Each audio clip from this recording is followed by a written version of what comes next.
Picture this: Dr. Doom, the mighty iron-fisted ruler of Latveria, a man feared across the world, a man whose very name makes nations tremble, getting down on one knee.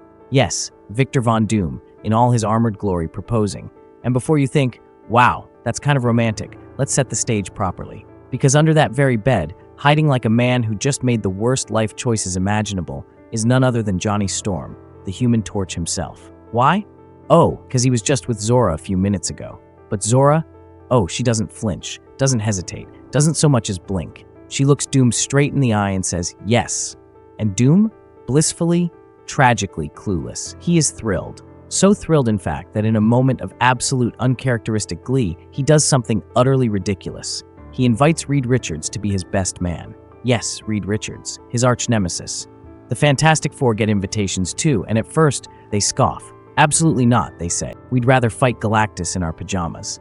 But then they learn something very interesting. Latverian tradition decrees that if you attend a wedding, all past sins are forgiven. No grudges, no vengeance, just like that. Doom is literally offering them a get-out-of-jail-free card. So what do? They go. And Johnny? Oh, Johnny Storm, who has made a career out of bad decisions, he cannot resist one more. He sneaks over to Zora before the ceremony, expecting something. A second chance, an escape plan, but she shuts him down, fast. Don't ruin this for me. Meanwhile, Reed and Sue, living the dream, basking in the sheer absurdity of Doom's royal hospitality. The castle is magnificent, the luxury ridiculous, and for a moment, they let themselves relax. And then, the wedding begins. It is massive, a spectacle of power, a gathering of world leaders. Not for the romance, mind you, but for the opportunity. The chance to make peace with Doom himself. And there she is, Zora, walking down the aisle, and who is escorting her? Not her father, not a Latverian noble, Ben Grimm. The Thing himself. The irony is suffocating. And just as the ceremony is about to reach its pinnacle, Johnny leans in to Reed. I gotta tell you something. But Doom does not allow interruptions. This is his moment. And then, boom, the moment shatters. Zora stops. She turns to Victor, standing before all the world, and speaks words that should never, ever be spoken at a wedding. Victor, I have a secret.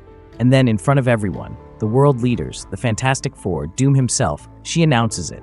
She was just with Johnny Storm. The silence is deafening. And then, laughter. Not from everyone, just from one person. Someone who finds this entire catastrophe hilarious. And Doom snaps. Everything he was about to gain, all the peace, all the power, all the stability, it is gone in an instant. The Fantastic Four? No longer guests, no longer forgiven. No, now they are traitors. Vile, wretched traitors. And Doom, in his fury, in his heartbreak, does what Doom does best. He orders their execution. Chaos erupts, and then Doom turns to Zora. His voice is cold, empty. I trusted you, and you ruined everything. And just when you think the storm is peaked, he turns to Johnny.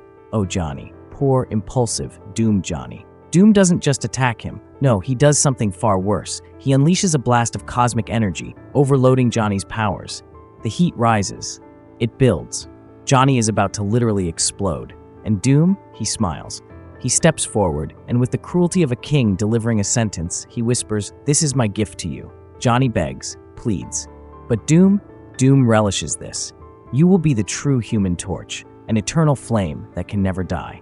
And just like that, Johnny Storm is cursed. From this moment on, he can never touch another living soul without burning them alive. And as the dust settles, as the wreckage of his ruined wedding lies around him, Doom turns to Zora one last time. Cold, merciless. Leave Latveria. Never show your face to me again. And that, my friends, is how Dr. Doom's wedding became an absolute disaster.